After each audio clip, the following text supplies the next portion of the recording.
حدثنا عبد الله بن يوسف حدثنا الليث قال حدثني ابو الاسود عن عروة بن الزبير قال كان عبد الله بن الزبير احب البشر الى عائشة بعد النبي صلى الله عليه وسلم وابي بكر وكان ابر الناس بها وكانت لا تمسك شيئا مما جاءها من رزق الله الا تصدقت فقال ابن الزبير ينبغي ان يؤخذ على يديها فقالت ايؤخذ على يدي علي نذر ان كلمته فاستشفع اليها برجال من قريش وباخوال رسول الله صلى الله عليه وسلم خاصة فامتنعت فقال له الزهريون اخوال النبي صلى الله عليه وسلم منهم عبد الرحمن بن الاسود بن عبد يغوث والمسور بن مخرمة اذا استأذنا فاقتحم الحجاب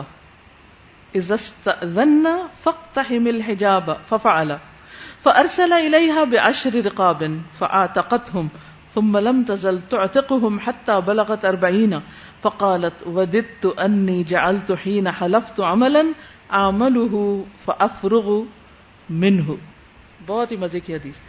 ایک ہوتے ہیں نبی صلی اللہ علیہ وسلم کے اقوال اور ایک ہوتے ہیں آپ کے افعال اور ایک ہوتے ہیں صحابہ کا طرز عمل اور مختلف جو سچویشنز ہوتی تھی ان کو ہینڈل کس طرح کرتے تھے. یہ بہت زبردست حکمت ہے جو حدیث سے ہمیں پتہ چلتی ہے اور یہاں سے ہم سیکھتے ہیں. اور پھر ان احکامات پر جو قرآن اور سنت سے ملتے تھے عمل کا درجہ کیسا تھا اور پھر ان کے سامنے اپنے آپ کو رکھ کر دیکھیں ہم کہاں ہیں. بہت ہی مزے کی حدیث ہے. عبداللہ بن یوسف جو امام بخاری کے استاد ہیں الکلائی، پیچھے ذکر گزر چکا ہے، ان سے وہ روایت کرتے ہیں امام بخاری. اور پھر عروہ بن زبیر حضرت اسماء کے شوہر ہیں، حضرت عائشہ کی جو بہن ہیں، وہ روایت کر رہے ہیں. قالا کہتے ہیں کان عبداللہ بن الزبیر، تھے عبداللہ بن زبیر.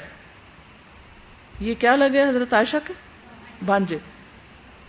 احب البشری، سب سے زیادہ محبوب لوگوں میں سے، الی عائشہ تھا، حضرت عائشہ کو، بعد النبی صلی اللہ علیہ وسلم، نبی صلی اللہ علیہ وسلم کے بعد. اس سے یہ بھی پتہ چلتا ہے کہ محبت کے درجے ہوتے ہیں. کوئی انسان سب سے زیادہ محبوب ہوتا ہے، کوئی اس کے بعد، کوئی اس کے بعد، کوئی اس کے بعد.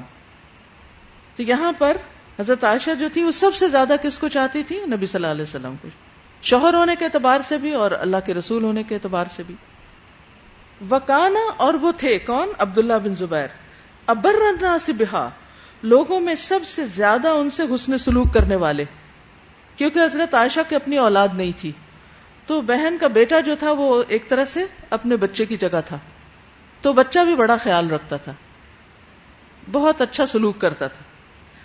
وکانت، اور تھیں لا تمسک شیئا، نہ روک کر رکھتی کوئی بھی چیز، مما جاءہا، جو بھی ان کے پاس آتا، من رزق اللہ، اللہ کے رزق میں سے، تصدقت، وہ صدقہ کر دیتی. یعنی اللہ کے رزق میں سے جو بھی حضرت عائشہ کے پاس آتا سب دے دلا دیتی، کچھ بھی نہیں رکھتی تھی. اب حضرت عبداللہ بن زبیر، وہ ان کا آنا جانا تھا، وہ ان کا معاملہ اور طریقہ دیکھ رہے ہوتے تھے. فقال ابن زبیر، تو ایک دن ابن زبیر کہنے لگے، ینبغی ان یؤخذ علی یدیہا، کچھ ایسا ہونا چاہیے کہ ان کے ہاتھوں کو روک لیا جائے، یعنی اتنا صدقہ نہ کرنے دیا جائے ان کو. یؤخذ، لے لیا جائے، پکڑ لیا جائے، علی یدیہا، ان کے دونوں ہاتھوں پر. یعنی لفظی معنی یہ، لیکن مفہوم یہی ہے کہ ان کا ہاتھ روکنا چاہیے کہ اتنی خیرات نہ کر سکیں. اس پر حضرت عائشہ ناراض ہوئی، تم کون ہوتے ہو مجھے نیکی کے کام سے روکنے والے؟ فقالت، کہنے لگی، ایؤخذ علی یدیہ، میرے ہاتھ روکے جائیں گے، مجھے کون ہے روکنے والا؟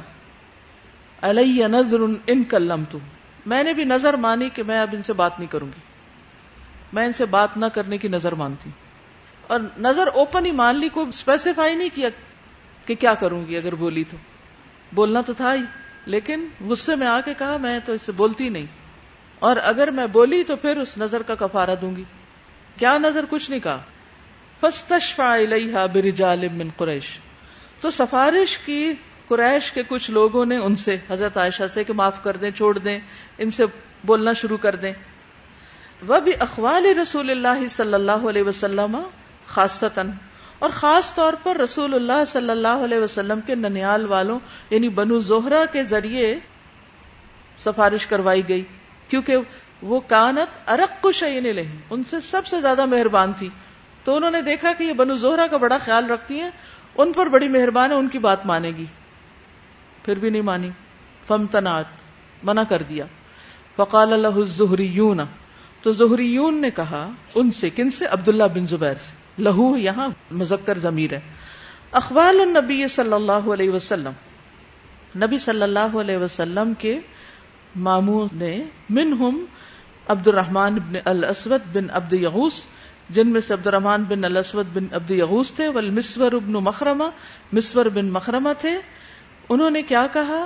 اذا استأذنا فاقتحم الحجاب ففعل، جب ہم لوگ حضرت عائشہ سے اندر آنے کی اجازت مانگے، اذا استأذنا، ہم اجازت مانگے، تو تم کیا کرنا؟ تمہیں پیچھے رہنا، تو جس وقت وہ کہنا آ جاؤ، تم بھی ساتھ ہی گھس جانا، فاقتحم الحجاب، تو تم پردے میں گھس جانا، ففعل، تو عبداللہ بن زبیر نے ایسے ہی کیا، تو پھر بولنا ہی تھا، پھر صلح ہو گئی۔ فارسل الیہا بعشر رقاب، تو عبداللہ بن زبیر نے 10 غلام ان کو بھیجے تاکہ وہ آزاد کریں، کیونکہ قسم جو توڑی تھی، نظر مانی ہوئی تھی۔ فآتقتہم، تو حضرت عائشہ نے وہ 10 غلام آزاد کر دیے۔ ثم لن تزل تعتقہم، پھر وہ مسلسل آزاد کرتی رہی ان کو، یعنی اور بھی، حتی بلغت 40، یہاں تک کہ 40 غلام آزاد کر چکی۔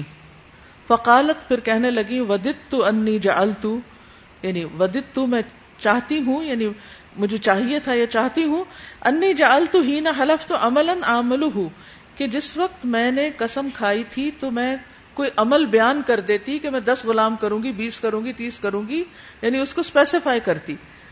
فافرغ منہ، تو میں اس سے فارغ ہو جاتی۔ اب میں جو کھلا کر بیٹھی ہوں تو اب وہ مجھے اطمینان نہیں ہو رہا، تو میں کرتی چلی جا رہی ہوں۔ تو بہت ساری چیزیں ہیں سیکھنے کی۔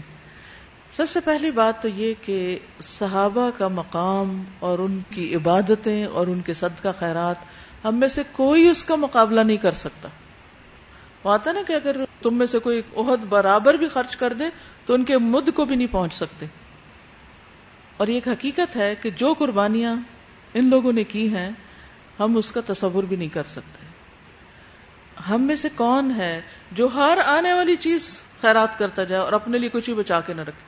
وہ ایک موقع پر ان کے پاس شاید انہوں نے بکری ذبح کی یا کچھ گوشت آیا، تو سارے کا سارا خیرات کر دیا۔ جب روزہ کھولنے کا وقت آیا تو جو پوچھا اپنی جو خادمہ تھی، تو انہوں نے کہا کہ کچھ بھی نہیں ہے۔ کہا کہ اچھا اس میں سے رکھ لیتے، آپ نے کہا ہوتا تو میں رکھ لیتی، آپ نے کہا نہیں تو میں نے رکھا نہیں، وہ بھی دے دیا۔ اب آپ دیکھیے کہ حالانکہ ان کا اپنا کوئی کمانے والا نہیں تھا، ظاہر ہے جو کچھ ان کے پاس آتا تو لوگوں کے تحفے تحائف تھے، جیسے عبد الرحمن بن عوف نے دیا، جو کچھ بھی آتا آگے چلا جاتا ہے۔ اب آپ دیکھیں کہ حضرت عبداللہ بن زبیر چونکہ ان کا آنا جانا تھا، وہ دیکھتے رہتے تھے کہ کیا ہو رہا ہے، تو انہوں نے کہا کہ یہ تو ٹو مچ، اس سلسلے کو کچھ روکنا چاہیے۔ تو انہوں نے کہا یہ نہیں ہو سکتا، اور اس بات پر وہ ناراض ہوئی کہ مجھے نیکی کے کام سے روکتے ہو تم، جاؤ میں نہیں تم سے بولتی، اور اگر بولوں تو مجھ پر کفارہ۔ پھر اس کے بعد یہ کہ ایک آ رہا ہے سفارش، ایک صلح کرا رہا ہے، دوسرا آ رہا ہے، تیسرا آ رہا ہے، تو وہ کوئی بات بن نہیں رہی۔ تو اب انہوں نے ایک طریقہ اختیار کیا کہ اچھا ایسا کہ چلو تم ساتھ ہی آ جانا، پھر کیا کریں گے؟ کیا اس درجے کی صلح کرانے کی کوشش ہم کرتے ہیں؟ اب ادھر ادھر مشورہ دے دیتے ہیں، پھر کسی کو ساتھ تو نہیں لے کے جاتے کہ آؤ میرے ساتھ چلو، وہیں زیادہ سے زیادہ کیا ہوگا، تمہیں کوئی گھر سے نہیں نکال دے گا، کوئی دھکا نہیں دے دے گا۔ پھر آپ دیکھیے عبداللہ بن زبیر، جو انہیں پتا تھا انہوں نے نظر مانی ہوئی ہے، تو نظر کا انتظام بھی خود ہی کر دیا، یعنی کفارے کا انتظام بھی خود ہی کر دیا۔ وہ اس پر نہیں رہی، وہ اپنے طور پر اور بھی کرتی رہی۔ خیر ہی خیر ہے، خیر ہی خیر ہے، یعنی انسان ہونے کے ناطے اگر کوئی بات منہ سے نکل ہی گئی ہے، اگر کوئی ایسا رویہ آ ہی گیا ہے کہ جس میں کسی سے ناراضگی ہو گئی، ہم سب کسی نہ کسی درجے میں ایک دوسرے سے کہیں نہ کہیں ناراض ہو ہی جاتا ہے، ہم سب انسان ہیں، ہم سب کو غصہ آ جاتا ہے۔ لیکن اس کا یہ مطلب نہیں کہ اس کو ہم لے کے بیٹھ ہی جائیں، پکڑ ہی لیں۔ ایک دن کسی نے مجھ سے بات کی کہ میری والدہ جو ہیں ان کے حق میں مجھ سے کوئی غلطی ہوئی ہے، لیکن میں نے جب بھی منانے کی کوشش کی ہے تو وہ بات نہیں کرتی، اور مجھے یہ بھی ڈر لگتا ہے کہ وہ مجھے دیکھ کر غصہ کریں گی اور پتہ نہیں غصے میں کیا کیا کہہ دیں گی. تو میں نے ایک بات سمجھائی، میں نے کہا کہ کسی بھی انسان کو جب وہ غصے کی حالت میں ہو ریئل انسان نہ سمجھو. کیوں؟ اس لیے کہ اس وقت اس پر شیطان غالب آ چکا ہوتا ہے. غصہ شیطان کی طرف سے ہوتا ہے. شیطان نے جکڑا ہوا ہوتا ہے بندے کو. شیطان اس کے خیالات پر، اس کی ہر چیز پر کنٹرول کیے ہوئے ہوتا ہے. جب غصہ ٹھنڈا ہو جائے اس کے بعد بات کرو. بعضوں کا جلدی ٹھنڈا ہو جائے، بعضوں کا تھوڑا ٹائم بھی لگ جاتا ہے. اس کو اگنور کر دو اور کسی کی غصے میں کی ہوئی باتوں کو بار بار اس کو یاد نہ دلاؤ. کبھی ایسا نہیں کرنا چاہیے. آپ نے تو ایک دفعہ یہ کہا تھا، بھئی اس وقت فعلتها اذن وانا من الضالین، بس ہو گئی غلطی. اگر آپ چاہتے ہیں کہ لوگوں کے ساتھ آپ کے تعلقات اچھے رہیں اور آپ کے دل صاف رہیں تو کبھی بھی کوئی مس انڈرسٹینڈنگ ہو جائے، کوئی غصے میں ہو، کوئی جذبات میں ہو، کوئی کسی وجہ سے فرسٹریٹڈ ہو، کچھ کہے، خاموشی اختیار کر لیں. اور کیا کہیں؟ کوئی بات نہیں، غصے میں ہے. کیونکہ بہت سارے لوگ جب غصہ اترتا پھر نادم بھی ہوتے ہیں، ریگریٹ بھی کرتے ہیں، سوری بھی کرتے ہیں، معافی بھی مانگ لیتے ہیں. تو اب آپ ان کا سوری کرنا، معافی مانگنا تو قبول ہی نہیں کر رہے، اور وہ جو غصے میں آ کے انہوں نے کوئی دو باتیں کہہ دی اس کو آپ پکڑ کے بیٹھ گئے. آپ کے حق میں کیا فائدہ مند ہے؟ اس غصے کی کیفیت کو جو ٹیمپریری تھی اس کو پکڑ کے بیٹھنا، یا یہ جو اس کی خیر ہے؟ کیا کرنا چاہیے؟ ہماری عقل کیا کہتی ہے ہمیں کہ ہر انسان کا جو خیر کا پہلو ہے اس کو لے لو، اس کی خوبیاں دیکھو، اس کو فوکس میں رکھو، باقی چیزیں پیچھے کر دو. ہم ہر وقت مشاہدہ کرتے ہیں. مثال کے طور پر جب ہم ایک خاص لفظ کو پڑھ رہے ہوتے ہیں تو باقی لفظ ہمارے بیک گراؤنڈ میں چلے جاتے ہیں، مدھم ہو جاتے ہیں. تو اگر اسی طرح ہم کسی کی خوبی پر نظر رکھ لیں تو باقی چیزیں اگنور کر سکتے ہیں. لیکن اگر ہم کسی کے شر پہ، کیونکہ ہر انسان کے اندر شر ہے، کوئی بھی معصوم نہیں ہے، فَأَلْهَمَهَا فُجُورَهَا وَتَقْوَاهَا، اندر ہے سب کے. تو اب اگر کسی کا شر کسی وقت اٹھایا شیطان کی اکساہٹوں سے، فَإِمَّا يَنزَغَنَّكَ الشَّيْطَانُ، جب شیطان تمہیں اکسائے تو کیا کرو؟ فَاسْتَعِذْ بِاللَّهِ، اللہ کی پناہ لو. یعنی اس کے شر سے نکل کر اللہ کی حفاظت میں آؤ، اپنے آپ کو اللہ کے حوالے کرو تاکہ معاملہ درست ہو. ایسی صورت میں انسان کو کسی کے بھی پاس، چاہے والدین ہوں، دوست ہوں، ہسبینڈ ہوں، بچے ہوں، سرونٹس ہوں، کوئی بھی ہو، اس کے صرف غصے والے پہلو کو نہ دیکھے، خیر اور خوبی اور بھلائی والے حصے کو دیکھے. تو بہت سی چیزیں انسان معاف کر سکتا ہے اور بہت سی چیزیں درست ہو سکتی. تو ان کی نظر جو تھی حضرت عائشہ کی، وہ نظر مجہول تھی. باب نزل القرآن بلسان قریش، باب نازل ہوا قرآن قریش کی زبان پر، قریش کے لہجے پر، جو نبی صلی اللہ علیہ وسلم کا مادری لہجہ تھا، مادری زبان تھی. حدثنا عبد العزیز ابن عبد اللہ حدثنا ابراہیم ابن سعد عن ابن شہاب عن انس ان عثمان دعا زید بن ثابت وعبد اللہ ابن الزبیر وسعید ابن العاص وعبد الرحمن ابن الحارث ابن ہشام فنسخوها في المصاحف وقال عثمان للرهط القرشيين الثلاثة اذا اختلفتم انتم وزید بن ثابت في شيء من القرآن فاكتبوه بلسان قریش فانما نزل بلسانهم ففعلوا ذلك. امام بخاری کہتے ہیں کہ ہم سے عبد العزیز بن عبداللہ بن یحییٰ الاویسی نے ذکر کیا، اور حدیث کے راوی ہیں انس، کہ عثمان رضی اللہ عنہ نے بلایا کس کو؟ زید بن ثابت کو، عبداللہ بن زبیر کو، سعید بن العاص کو اور عبد الرحمن بن الحارث کو. یعنی 4 لوگوں کی کمیٹی بنائی. فنسخوها فی المصاحف، تو انہوں نے لکھا اس کو مصحف میں. وقال عثمان للرہط، تو عثمان نے ان لوگوں سے کہا، رہط کہتے ہیں گروہ سے، اس کمیٹی سے کہا، القرشین الثلاثہ، 3 قریشیوں کی کمیٹی سے، اذا اختلفتم انتم وزید بن ثابت، زید بن ثابت قریشی نہیں تھے نا، انصار میں سے تھے، کہ تم 3 قریشی اور زید بن ثابت، اگر تم تینوں کا اختلاف ہو زید بن ثابت کے ساتھ کسی روایت میں، فی شیء من القرآن، قرآن میں سے کسی چیز میں، فاکتبوہ بلسان قریش، تو لکھو اس کو قریش کی زبان میں. فانما نزل بلسانہم، کیونکہ قرآن قریش ہی کی زبان یا محاورے پر اترا ہے. ففعلوا ذلک، تو انہوں نے ایسا کیا.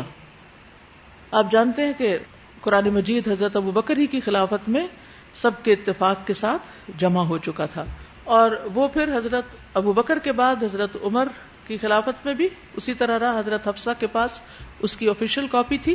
پھر حضرت عثمان جب آئے تو انہوں نے حضرت حفصہ سے منگوا کر اس کی نقلیں کی اور ان لوگوں سے لکھوائیں، اور ایک ایک نقل مصر، عراق، شام اور ایران وغیرہ کے ملکوں میں روانہ کر دی.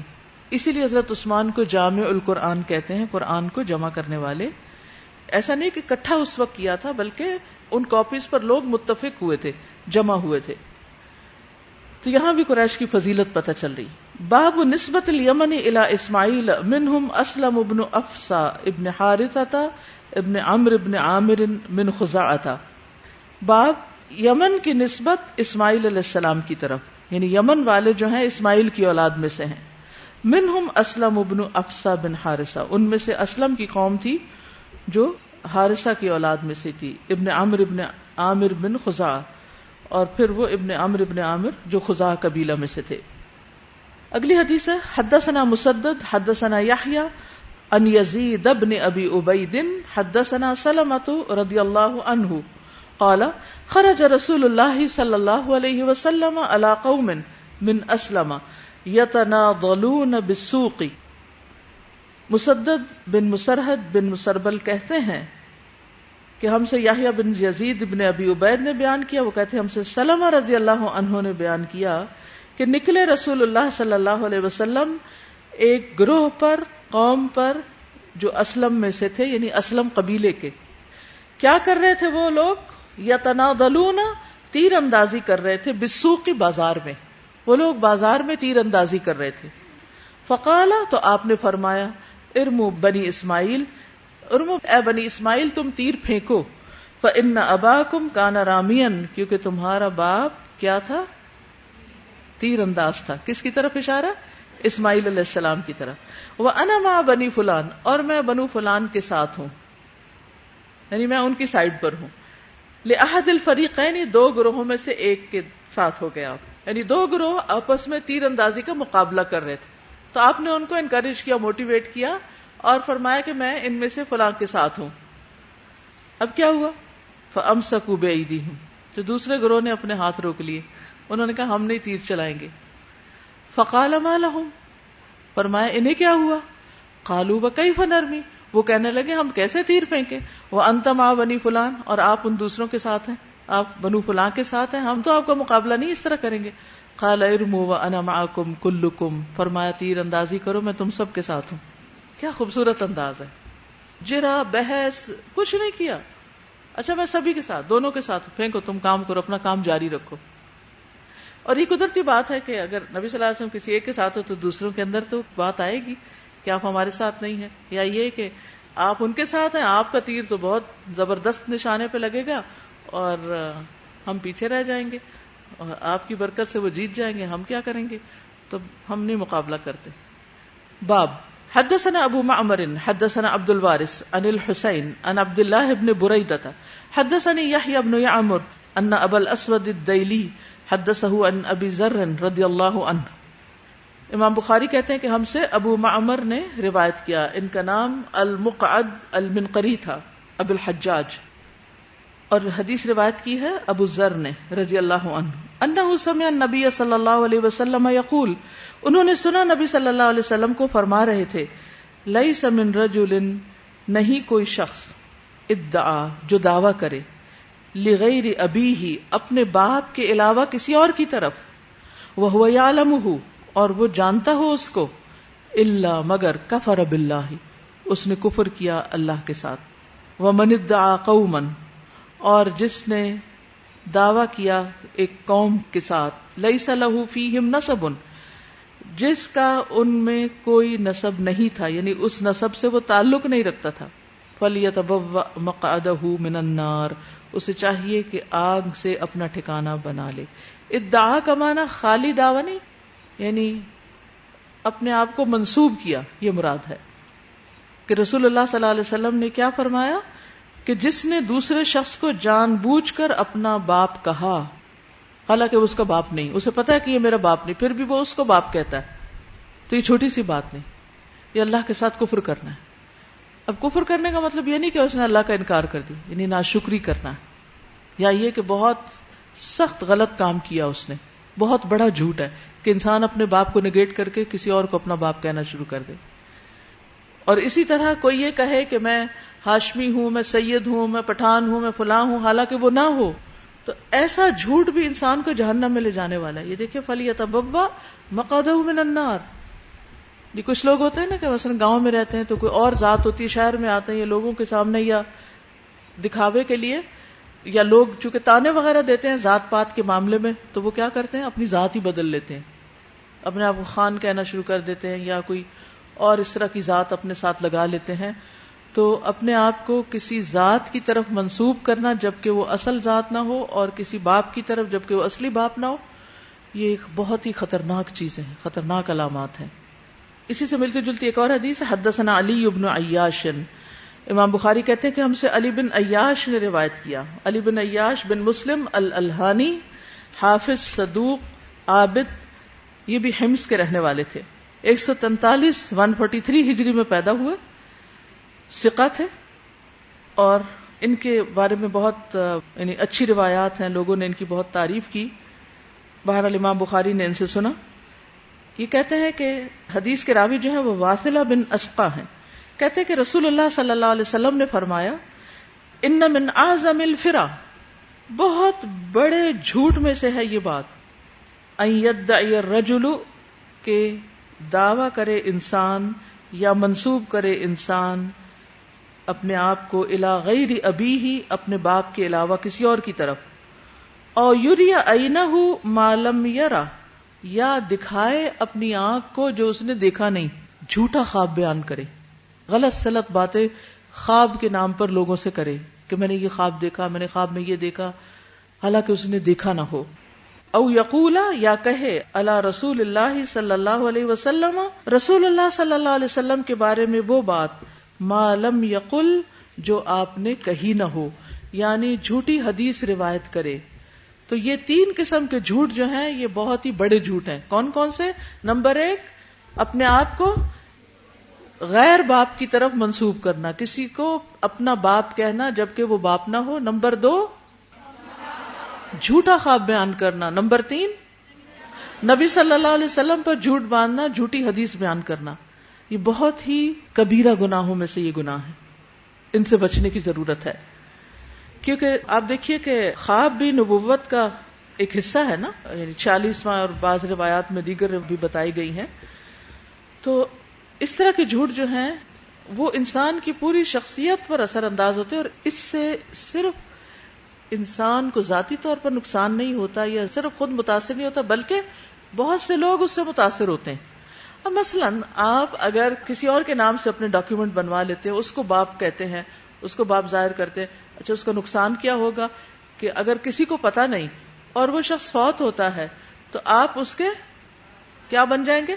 وارث، جبکہ اس کی وراثت میں آپ کا حصہ نہیں، وہ تو اس کے جو خون کے رشتے ہیں یا جو بھی اس کے حقیقی وارث ہیں ان کا حصہ ہے. تو آپ اس طرح ظلم کریں گے ان پر، آپ کے نسب میں خلل پڑ جائے گا. مثلاً وہ اپنے آپ کو کسی خاص ذات کی طرح منسوب کرتا ہے اور آپ کی وہ ذات نہیں، تو آپ نے کیا کیا؟ اس قوم کی طرف اپنے آپ کو منسوب کر دیا. آپ کے جب بچے ہوں گے تو وہ بھی اپنے آپ کو اس خاندان کا بتائیں گے جبکہ آپ اس میں سے ہیں ہی نہیں. اسی طرح جھوٹے خواب جو ہیں، اگر لوگ جھوٹے خواب بیان کر کے لوگوں کو متاثر کریں یا لوگوں کے سامنے اپنے آپ کو کچھ ظاہر کرے تو بعض اوقات لوگ آپ کے بارے میں وہ خیال کرنے لگیں گے جو آپ ہیں نہیں. مثلا آپ کہیں میں نے خواب میں حضور صلی اللہ علیہ وسلم کو دیکھا، آپ اس طرح بیٹھے ہوئے تھے، یہ بات کر رہے تھے، انا للہ و انا الیہ راجعون. اب لوگ تو بڑے متاثر ہو رہے ہیں، اچھا آپ کو زیارت ہوئی خواب میں، وہ تو آپ کو بڑے عقیدت مند ہو جائیں گے اور آپ کی باتوں پر اعتماد کرنے گی، تو بڑا ہی نیک آدمی، حالانکہ آپ سخت جھوٹے انسان ہیں، تو آپ دوسروں کو دھوکہ بھی دے رہے ہیں. اسی طرح نبی صلی اللہ علیہ وسلم کے حوالے سے کوئی بات کرنا جو آپ نے نہ کہی ہو، صرف اس لیے کہ لوگ اس بات کو امپورٹنس دیں. کیونکہ جب ہم کہتے ہیں نا یہ بات آپ نے فرمائی، عام روزمرہ زندگی میں بھی ہم جب کسی بات کو بہت اہم بتانا چاہتے تو کسی ایسے انسان کی طرح منسوب کر دیتے ہیں جس کی بات لوگ سنتے ہیں. کہ فلاں نے کہا، استاذہ نے کہا، اپنی بات کی بجائے کسی اور کے نام لگا دی، حالانکہ نہیں کہا. بعض اوقات لوگ مجھ سے پوچھتے آپ کے نام سے کہہ دوں، بھئی میں نے کہا ہی نہیں، آپ میرے نام سے کیسے کہہ سکتے ہیں؟ آپ اپنی بات کو اپنی بات بتائیے، کوئی سنتا ہے یا نہیں سنتا. تو یہ جھوٹ اور پھر اس کے بھی آگے نتائج غلط ہوتے ہیں. ہاں آپ کچھ کہتے؟ جی ہاں، اب فیس بک پہ یا کسی اور جگہ اکاؤنٹ بنانا کسی اور کے نام سے، یہ بھی جھوٹی کی قسمیں ہیں کہ لوگ آپ کو فالو کر رہے ہیں کیونکہ جب کمنٹس آتے ہیں تو وہ نام کے ساتھ آ رہے ہوتے ہیں. تو یہ بات بھی غلط ہے. اور اس کو آپ دیکھیے کہ کفر سے تعبیر کیا گیا ہے.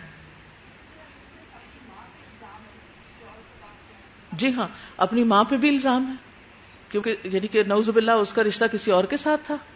نبی صلی اللہ علیہ وسلم نے فرمایا اپنے آبا سے بے رغبتی نہ کرو، چنانچہ جس شخص نے اپنے والد سے انحراف کیا تو یہ کفر ہے، یعنی اپنے باپ سے بیزاری نہ دکھاؤ. آپ نے فرمایا اللہ کے ساتھ کفر ہے کہ کوئی اپنے نسب سے بیزاری کرے، یعنی اپنے خاندان سے بیزار ہو اگرچہ وہ معمولی درجے کی ہو، یا ایسے نسب کا دعویٰ کرے جس کی طرف اس کی نسبت غیر معروف ہو. رسول اللہ صلی اللہ علیہ وسلم نے فرمایا جس نے اپنے باپ کے علاوہ کسی اور کے ساتھ اپنا نسب جوڑا، یا جس غلام نے اپنے مالکوں کے سوا کسی اور کی طرف اپنی نسبت جوڑی، تو اس پر قیامت تک کے لیے مسلسل اللہ کی لعنت ہے. اتنی بڑی بات ہے یہ. سعد بن ابی وقاص کہتے ہیں انہوں نے کہا میں نے رسول اللہ صلی اللہ علیہ وسلم کو فرماتے ہوئے سنا جس نے اپنی نسبت اپنے باپ کے علاوہ کسی دوسرے کی طرف کی حالانکہ وہ جانتا ہے کہ وہ اس کا باپ نہیں تو اس پر جنت حرام ہے. میں نے اس حدیث کا ذکر ابو بکر سے کیا تو انہوں نے کہا حدیث کو رسول اللہ صلی اللہ علیہ وسلم سے میرے 2 کانوں نے بھی سنا اور میرے دل نے اس کو محفوظ رکھا. یعنی 2 اتنے عشرہ مبشرہ میں سے ہیں دونوں، سعد بن نبی وقاص اور ابو بکر رضی اللہ عنہ، دونوں گواہی دیتے ہیں کہ یہ بات نبی صلی اللہ علیہ وسلم نے فرمائی تھی کہ جو اپنے آپ کو باپ کے سوا کسی اور کی طرف منسوب کرے تو اس کے لیے جنت حرام ہے.